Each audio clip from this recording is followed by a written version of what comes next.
तो आज वहाँ भारतीय प्रायद्वीप के जो साम्राज्य रहे हैं, जो शासक रहे हैं, उनके बारे में हम डिस्कस करेंगे आज की वीडियो में। हाँ, तो जैसे कि आप देख पा रहे हैं वीडियो के अंदर, यहाँ पे हमने जो 3 जो है राजाओं के चित्र दिए हुए हैं, देख पा रहे हैं आप, ये 3 राजा यहाँ पे मौजूद हैं हमारे स्क्रीन, जिनमें से अगर हम बात करें चोल, ये कौन है, ये है चेर, ये है चोल,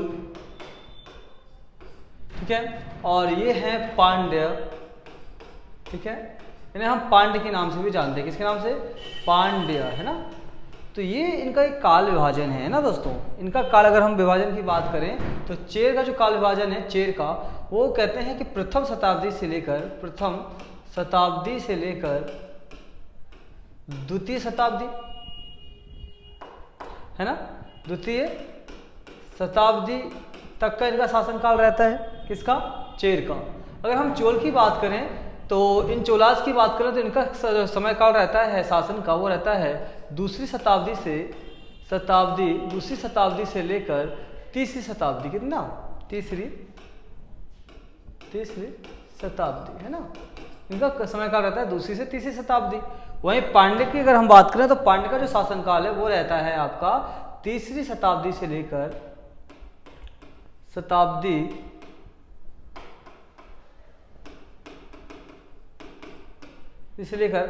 पांचवी शताब्दी, है ना। तो ये इनका समय काल विभाजन है चेर का, चोल का और पांड्य का। तो देखिए आप, हम बात करने वाले हैं यहाँ पे 3 राजाओं के बारे में, इनके 3 साम्राज्य के बारे में, चेर, चोल और पांड्य। इनको हम संगम काल कहते हैं। इनका जब शासन काल चल रहा था उस काल को हम पूरा संगम काल कहते हैं। आखिर संगम काल क्यों कहा जाता है इनके शासन काल को, हम इस पर डिस्कस करने वाले हैं। देखिएगा यहाँ पर देख कुछ कवि वगैरह हैं, आपस में कुछ डिस्कस कर रहे हैं। ये तमिल कवि हैं। कौन है? ये तमिल कवि हैं। और जब तमिल कवि, खास करके देखा जाए तो प्राचीन काल में क्या था कि तमिल कवियों की एक सभा हुआ करती थी। क्या होती थी? प्राचीन काल में तमिल कवियों की एक सभा होती थी और समय समय पर ये अपनी सभाएं करते थे, ठीक है। और इन सभाओं का आयोजन किया जाता था और बहुत से विषयों पर चर्चाएं होती थी, बहुत से आप विषयों पर चर्चाएं करते थे। और अगर हम बात करें इसी आयोजन में, इस सभाओं में जो चर्चाएं होती थी, इन सभाओं को क्या कहा जाता था? संगम कहते थे। जो सभाएं होती थी उन्हें संगम कहा जाता था। क्या कहा जाता था? संगम। तो कहा जाता है कि पहली शताब्दी से लेकर तीसरी शताब्दी के बीच में, कितना? पहली शताब्दी से लेकर तीसरी शताब्दी के बीच में लगातार समथिंग 3 बार ये सभाएं होती हैं। क्या होती हैं? 3 बार सभाएं होती हैं। कहाँ? मदुरई में होती हैं और कपाटपुरम में। और कहाँ होती हैं? कपाटपुरम। ये 2 जगह हैं जहां पर ये 3 महासभाएं होती हैं। और महासभाओं को तमिल में संगम कहा जाता है। क्या कहा जाता है? तमिल में महासभाओं को संगम कहा जाता है। और इसी काल को संगम काल की उपाधि दे दी गई, यानी इसी काल को इसी वजह से संगम काल कहा गया। तो इस समय पे जो भी इनकी इन महासभाएं हुई, इस दौरान इस दक्षिणी प्रायद्वीप के अंदर जितने भी साम्राज्य हुए हैं उनकी हम चर्चा यहाँ पे करने वाले हैं। अगर मैं बात करूँ, यहाँ पे आप देखेंगे कि उसी समय पे जो प्रथम शताब्दी से लेकर 5वीं तक, कितना है? 5वीं तक का ये समय जो दे रखा है, समय पीरियड जो दिया हुआ, उसमें देखेंगे हम बात करेंगे चेर की। क्या है? चेरा दे रखे हैं, ये है चेर, ये समय है चेर का। ये क्षेत्र दिख रहा है ना, ये चेर का शासनकाल है, जहाँ पे वो लोग चेर लोग अपना शासन चला रहे थे। ये चेर साम्राज्य का क्षेत्र है। और ये साम्राज्य है चोल का। किसका है ये साम्राज्य चोल का है।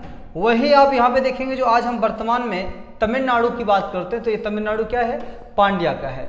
यानी कि तमिलनाडु के क्षेत्र को पांड्या और आंध्र प्रदेश के क्षेत्र को चोला। और चेरा कौन है? ये केरल के क्षेत्र को, जिसको हम आज केरल के नाम से जानते हैं। केरल का ही प्राचीन नाम क्या था? चेर था, ठीक है। तो यहाँ पे हम लोग इन 3 साम्राज्य के बारे में डिस्कस करेंगे। तो सबसे पहले अगर हम बात कर लेते हैं तो बात करेंगे चेर की। किसकी बात करेंगे? चेर क्या है? देखिए, तो ये है हमारा चेर, ठीक है। तो चेर में देखेंगे आप, ये जो चेर एक राजा है यहाँ पे। और यहाँ पे सबसे इंपॉर्टेंट चीज क्या है कि चेर साम्राज्य की अगर हम बात करें, चेर साम्राज्य, ठीक है ना, ये चेर साम्राज्य की बात कर लेते हैं। तो चेर साम्राज्य में अगर हम बात करेंगे पहले पॉइंट की, तो चेर वंश जो है पांड्यों के उत्तर पश्चिम में स्थित था। कहाँ पे स्थित था?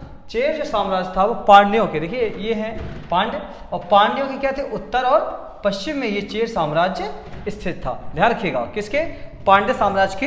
ये उत्तर और पश्चिम क्षेत्र में जो है कौन साम्राज्य था? पांड्य के। पांड्य साम्राज्य के उत्तर से पश्चिम में ये क्षेत्र स्थित था। कौन? चेर साम्राज्य। ठीक है, वही अगर हम बात करें, और ये कहाँ तक फैला हुआ था? कोचीन से दक्षिण मालाबार क्षेत्र था। कहाँ तक? कोचीन से दक्षिणी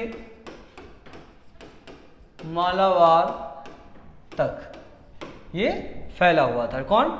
ये जो चेर साम्राज्य है वो कोचीन से, अगर हम बात करें कोचीन से दक्षिण के मालाबार जो क्षेत्र है वहाँ तक ये चेर साम्राज्य फैला हुआ था। और खास करके अगर हम बात करें तो पांड्य साम्राज्य के उत्तर और पश्चिमी क्षेत्र में ये साम्राज्य मौजूद था। ठीक है, ऐसे समझ गए होंगे यहाँ तक पॉइंट हमारा पूरा क्लियर।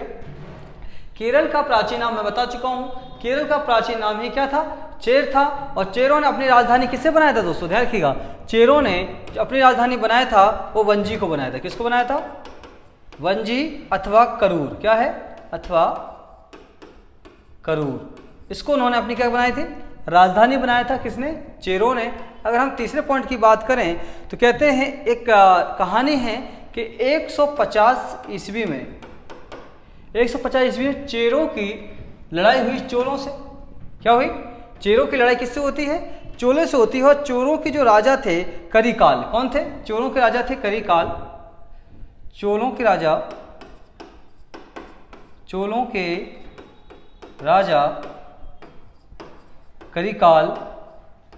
करिकाल के पिता की हत्या कर दी जाती है। यानी कि 150 ईस्वी में क्या हुआ? चेर और चोलों का आपस में युद्ध हुआ, लड़ाई हुई, और जिससे हुआ क्या कि चेरों ने क्या किया? चोल के जो राजा थे जिनका नाम था करिकाल, इन करिकाल के जो पिताजी थे उनकी इन्होंने हत्या कर दी। इससे हुआ क्या? इन्होंने चेरों के पिता की हत्या कर दी। लेकिन बाद में क्या हुआ? एक गठबंधन मामला संभल गया। ठीक है, तो होता क्या है? इन्होंने इनके चोर के राजा करिकाल के पिता की हत्या की और इन्होंने यहाँ के राजा चेर की हत्या कर डाली। और फाइनली बाद में कुछ समय के बाद में इन्होंने आपस में शांतिपूर्ण गठबंधन कर लिया और देखते देखते ये आराम से शांतिमय जीवन में तब्दील हो गया है ना। यानी कि पहले तो बहुत खतरनाक युद्ध दोनों में छिड़ गया, लेकिन बाद में ये एक संधि के द्वारा इसे संभाल लिया गया। दोनों राज्यों के बीच क्या हुआ? एक समझौता हुआ और बाद में इनों के बीच में जो लड़ाई थी वो ठंडी हो गई। अगर हम बात कर लेते हैं अगले चौथे पॉइंट की अपनी, तो चौथा पॉइंट हमारा क्या कह रहा है यहाँ पे, उसको समझने की कोशिश करेंगे।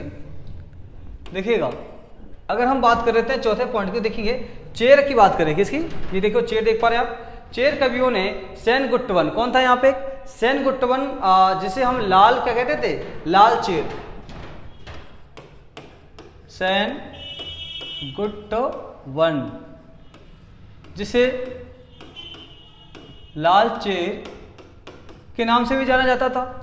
इससे सबसे बड़ा यानी कि सबसे शक्तिशाली राजा घोषित किया उन्होंने। किसने किया? जो चेर कवि थे, चेर कवियों ने सेनगुट्टवन को क्या किया कि एक सबसे शक्तिशाली राजा घोषित किया। और उनका मानना था कि सेनगुट्टवन बहुत ताकतवर और शक्तिशाली राजा थे। कौन कहते हैं? यहाँ के कवि कहते हैं। और खास कर अगर हम बात बताएं, यहाँ पे एक चीज और भी है, देखते हैं हम लोग। कड़ जो है कड़गी पूजा, आप जानते हो कड़गी पूजा क्या होती है? कड़गी पूजा को हम स्त्री पूजा कहते हैं। क्या कहते हैं? कड़गी पूजा को हम स्त्री पूजा के नाम से भी जानते हैं, यानी पत्नी की पूजा। किसकी? पत्नी की पूजा। तो ध्यान रखिएगा, कड़गी में क्या किया जाता था? पत्नी की पूजा की जाती थी, पत्नी की पूजा। ठीक है, एक भजन होता था मजाक में, ओम जय लुगाई माता। तो भैया जो ओम जय लुगाई माता है, कहीं ना कहीं जाकर इन्होंने, ये जो आप देख पा रहे हैं सेन जो है गुट्टवन, इनके ही द्वारा इसको लॉन्च किया गया होगा इस गाने को, जिसमें क्योंकि इन्होंने अपनी जो पत्नी है उनकी पूजा, और उनका पत्नी की पूजा करनी चाहिए। किसने कहा? सेनगुट्टवन ने क्या किया? उन्होंने कहा था कि भैया हमें अपनी पत्नी की पूजा करनी चाहिए। और तो कहीं ना कहीं ये पत्नियों के सम्माननीय पति रहे होंगे। कौन? सेनगुट्टवन। इन्होंने कड़गी पूजा कही। कड़गी पूजा किसके लिए इस्तेमाल की गई है? पत्नी पूजा के लिए। और यहाँ पे पत्नियों को सम्मानित किया गया कुल मिला के, किसके द्वारा?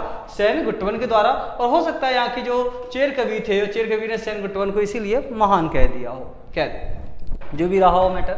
उसके बाद अगर हम बात करते हैं अगले पांचवें पॉइंट की। पांचवा पॉइंट कहता है चेर वंश का एक और प्रसिद्ध शासक था जिसका नाम था आदिगेमान। क्या नाम था? आदिगेमान था।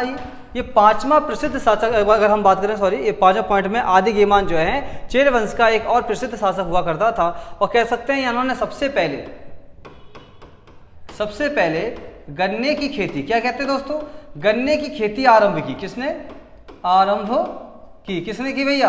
आदिगेमान ने। ठीक है, अभी आदिगेमान ने गन्ने की खेती की, तो क्वेश्चन आ सकता है कि भैया भारत में सबसे पहले किसके शासनकाल में गन्ने की खेती हुई? तो आप बताओगे चेर शासनकाल में गन्ने की खेती हुई। और क्वेश्चन आता है कि बताइए चेर साम्राज्य की किस राजा ने गन्ने की खेती की शुरुआत की? तो आप कहोगे आदिगेमान ने। ठीक है ना, तो ये बहुत इंपॉर्टेंट पॉइंट बन जाता है हमारा। ठीक है, और लगभग कहा जाता है, छठे पॉइंट में देखेंगे आप, और लगभग दूसरी शताब्दी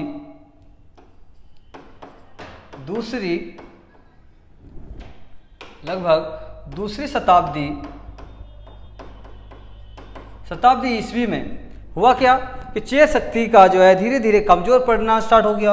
और धीरे धीरे ये अगला जो है चेर के बाद में जो है चोल आने लगे और चेर शक्ति क्या है कमजोर होती गई और चेर साम्राज्य कमजोर होता चला गया।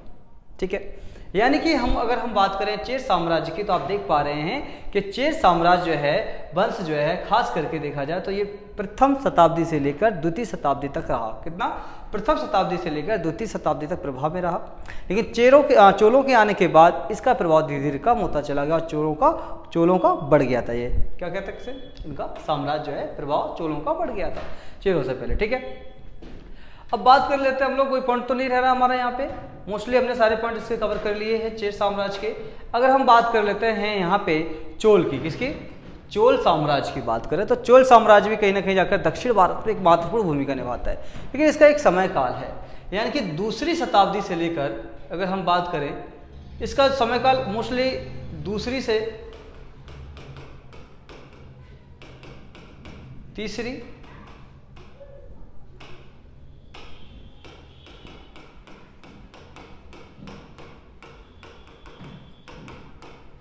दूसरी से तीसरी शताब्दी ईस्वी तक ये चोल साम्राज्य यहाँ पे स्थापित रहता है। लेकिन पांड्यों का आने के बाद ये धीरे धीरे कमजोर पड़ जाता है। लेकिन उसके बाद दोबारा इनका रिटर्न होता है 9वीं शताब्दी में। क्या कब होता है?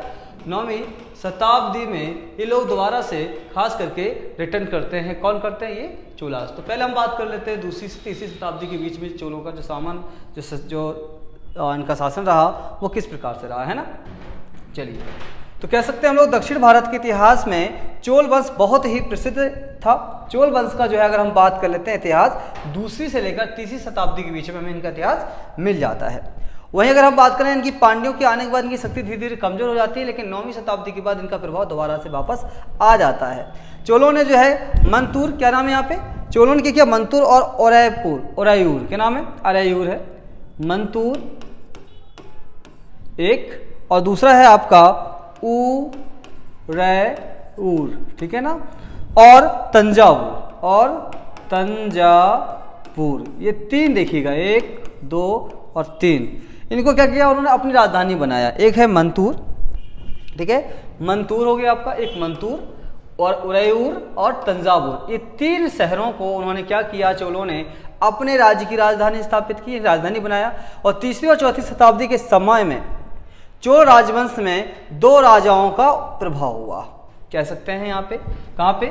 तीसरी से और चौथी शताब्दी की अगर हम बात कर रहे हैं यहाँ पे, तीसरी से लेकर चौथी शताब्दी में 2 राजाओं का प्रभाव हो जाता है। 2 राजा वो कौन थे? तो एक राजा की अगर हम बात करें, एक राजा का नाम था करिकाल। क्या नाम था? करिकाल। और दूसरे जो राजा थे उनका नाम था एलारा। अब एलारा की स्टोरी क्या रहती है? एलारा ने श्रीलंका को जीतकर, ये एलारा जो है वो दूसरी से तीसरी शताब्दी तक खास करके चोलों का शासन रहता है और उसमें दो प्रभावी राजा रहते हैं, करिकाल और एलारा। अब एलारा की अगर मैं बात करूं तो एलारा ने एक ऐसा राजा था जिसने 50 साल तक श्रीलंका पर कब्जा बनाए रखा, इनकी उनको श्रीलंका को जीतकर 50 साल तक इन्होंने उस पर साम्राज्य चलाया, 50 ईयर्स तक। किसने? एलारा ने। किस पर? श्रीलंका पर। ठीक है। वहीं हम करिकाल की बात कर लें तो चोलों का पहला महानतम शासक था ये कौन? करिकाल। अगर हम बात करें 12,000 गुलामों को इसने क्या किया? बंदी बनाया था। 12,000 गुलाम कहां से लेकर आया था? वो लेकर आया था श्रीलंका से। कहां से लाया था? श्रीलंका से इसने 12,000 गुलाम जो है बंदी बनाकर भारत लेकर आया। ठीक है, यानी कि अपने साम्राज्य में चोर लेकर आया ये। ठीक है, आंध्र प्रदेश वाले क्षेत्र में लेकर आया। दूसरी बात, इन्होंने क्या किया? इन्होंने कावेरी नदी पर, किसने? करिकाल ने क्या किया? कावेरी नदी पर, कावेरी नदी पर 160 किलोमीटर का बांध बनाया था। क्या बनाया था? बांध बनवाया था। किसने बनवाया था भाई? करिकाल ने। क्योंकि ये किस वंश का है? चोल वंश का। ध्यान रखिएगा, इन्होंने कावेरी नदी पर क्या किया? इन्होंने अपना जो है कावेरी नदी पर बांध बनाया। क्योंकि आप देख पा रहे हैं यहाँ पे ये जो दक्षिणी देख रहे हैं आप, कृष्णा नदी, ये पूरे साम्राज्य जो है, चाहे वो चोल हो, चेर हो या पांड्य हो, सारे दक्षिण जो है नदी के, यानी कि कृष्णा नदी के दक्षिणी भाग में ये स्थित थे। वहीं कावेरी की बात करें तो नीचे से कावेरी आ रही है, कावेरी इस प्रकार से गुजर रही है। तो कावेरी में अगर हम बात करें तो इन्होंने क्या किया था? चोल शासकों ने कावेरी नदी पर क्या किया? खास करके जिसका नाम था करिकाल, उसने 160 किलोमीटर तक का बांध बना दिया। दूसरी बात इन्होंने क्या? पुहारा बंदरगाह भी कावेरी नदी पर इन्होंने बनाया। किसका क्या नाम था इनका? ये रहा। ठीक है, पुहारा बंदरगाह। ये पुहारा बंदरगाह यानी कि जिसको बोलते हैं हम जो है कह सकते हैं कावेरी पत्तनम। क्या कहते हैं आज हम इसे? कावेरी पत्तनम। ये कावेरी पत्तनम की स्थापना, मतलब इसको बनाने का काम भी किसने किया? करिकाल ने ही बनाया है कावेरी पत्तनम। यानी कि इसको हम पहले क्या नाम से जानते थे? पुहारा बंदरगाह। जो किसने स्थापित किया था? करिकाल जो है, करिकाल ने। ये दो महान राजा यहाँ पर जो कह सकते हैं हो गए। कहाँ पर? चोल शासकों में। ठीक है ना। तो ये चोल शासकों की बात रही। अगर हम बात करें वहीं पे देखेंगे आप, चोल शासकों की बात कर रहे थे तो चोल शासकों का जो प्रभाव रहता है खास करके दक्षिणी भारत में, दूसरी से कह सकते हैं तीसरी शताब्दी तक, चौथी शताब्दी तक इनका अच्छा खासा प्रभाव रहता है। तीसरी चौथी के आसपास, चौथी तक तो कम हो जाता है इनका प्रभाव, लेकिन तीसरी तक प्रभाव अच्छा खासा बना रहता है। और चोल राजाओं में से दो महान राजा हुए हैं जिनका नाम मैंने बताया आपको, एक था करिकाल और एक है एलोरा। अब एलोरा ने क्या किया था कि श्रीलंका को जीतकर उस पर 50 सालों तक शासन किया। किसने किया? 50 साल तक जो है एलोरा ने, यहाँ पे देख पा रहे हैं आप, एलारा, सॉरी इनका नाम है एलारा। एलारा ने 50 साल तक श्रीलंका पर शासन चलाया। वहीं पे अगर हम बात करें करिकाल की, तो करिकाल ने क्या किया? 12,000 गुलामों को श्रीलंका से पकड़कर वो कहाँ ले आया? अपने चोल साम्राज्य में ले आया। कौन? करिकाल। इसकी उपलब्धियां क्या थी करिकाल की? इन्होंने क्या किया? कावेरी नदी पर 160 किलोमीटर का बांध बनवाया था। ठीक है। और उसके बाद उन्होंने क्या किया? एक और काम किया उन्होंने, जिसका नाम था पुहारा बंदरगाह, यानी कि कावेरी नदी पर, यानी कि जो बंदरगाह एकदम बिल्कुल पॉइंट पे था, यहाँ पे इस जगह पर आप कहते हैं, इस जगह पर उन्होंने कावेरी पत्तनम यानी कि पुहारा बंदरगाह की स्थापना की। बनवाया। किसने बनवाया भाई? चोल राजाओं ने। ठीक है, चोल राजाओं में कौन था? ये था करिकाल। कौन है? करिकाल ने ये काम किया था दोस्तों। ठीक है, अब अगला पॉइंट देख लेते हैं हम लोग। अगला पॉइंट हमारा ये है पांड्यों के बारे में। किसके बारे में है? पांड्य के बारे में। आखिर पांड्यों ने ऐसा क्या किया दक्षिण भारत में जिसके लिए इनको जो है आज अच्छा खासा याद किया जाता है? कहते हैं इनके इतिहास के बारे में पता चलता है मेगस्थनीज। मेगस्थनीज क्या है? मेगस्थनीज की जो इंडिका नामक पुस्तक है, क्या नाम है? इंडिका। उन्होंने इंडिका नामक पुस्तक किसको लिखी है? भारत का विवरण उन्होंने इंडिका में दिया गया। और इंडिका नामक जो कृति है यानी पुस्तक वो है किसकी है? मेगस्थनीज की। और मेगस्थनीज किसके शासनकाल में भारत आया था? तो उस समय जो कि चंद्रगुप्त मौर्य का शासनकाल चल रहा था और उस समय ये भारत आए थे। ठीक है ना, ध्यान रखिएगा। तो ये मेगस्थनीज की बात कर ली हम लोगों ने। तो मेगस्थनीज की इंडिका में हमें जो पांड्य शासक दिख रहे हैं इनके बारे में जानकारी मिलती है। और वो मेगस्थनीज क्या करता है? वो अपनी इंडिका में बताता है कि जो पांड्य शासक था ना, पांड्य शासक, वो किस प्रकार का शासन था? स्त्रियों के हाथ में था। किसके हाथ में था? स्त्रियों के हाथ में था। यानी कि पांड्य शासक कौन चला रहा था? स्त्रियां चला रही थी। ठीक है ना, पांड्य साम्राज्य को ज़्यादातर देखा जाए उसके किसके हाथ में था, वो स्त्रियों के हाथ में था, क्योंकि ये हमें कौन इंडिका से पता चलता है, मेगास्थनीज की इंडिका से। और कहा खास करके देखा जाए पांड्यों ने अपनी जो राजधानी बनाई वो मदुरई बनाई। क्या बनाई? मदुरई। ये मदुरई जो थी उनकी राजधानी थी। किसने बनाई है? पांड्यों ने। और खासकर इनका जो प्रतीक चिन्ह था वो था मछली। क्या था? मछली था। मैं आपको बता दूं इससे पहले जो चेर थे, जो चोल थे, चोलों का जो प्रतीक था बाघ, ठीक है, और जो चेर थे, चेरों का जो प्रतीक था वो था धनुष, ठीक है, उनका क्या था? धनुष। तो उनका था धनुष। तो देख पा रहे हैं, चेर का था प्रतीक चिन्ह धनुष, चोल का था बाघ था बाघ, ठीक है, बाघ था, और पांड्य का क्या था? मछली, ठीक है। तो पांड्य ने, उनकी राजधानी क्या थी? मदुरई थी, ठीक। अगर हम बात कर लेते हैं वहीं पे, यह राज्य जो है मोतियों के लिए प्रसिद्ध था। किसके लिए था? मोतियों के लिए। मोतियों की बात कर रहे हैं, मोतियों के लिए प्रसिद्ध था, क्योंकि यहाँ से मोतियों का व्यापार अधिक मात्रा में होता था। तो इन्होंने अपनी राजधानी बनाई मदुरई को इन्होंने राजधानी बनाई। व्यापार मोतियों करते थे लोग, मोतियों का ये लोग व्यापार करते थे। इनका प्रतीक चिन्ह था मछली, पांड्यों का, है ना। तो आपने देखा यहाँ इंपॉर्टेंट चीजें हैं। अगर वही बात कर लेते हैं हम लोग, इस वंश का सबसे प्रसिद्ध शासक जो था उसका नाम था नेडियोन। क्या नाम था? नेडियोन जो था इस साम्राज्य का सबसे सुप्रसिद्ध शासक माना जाता है। और इन्होंने समुद्र पूजा की स्थापना की थी। किसकी? नेडियोन ने समुद्र।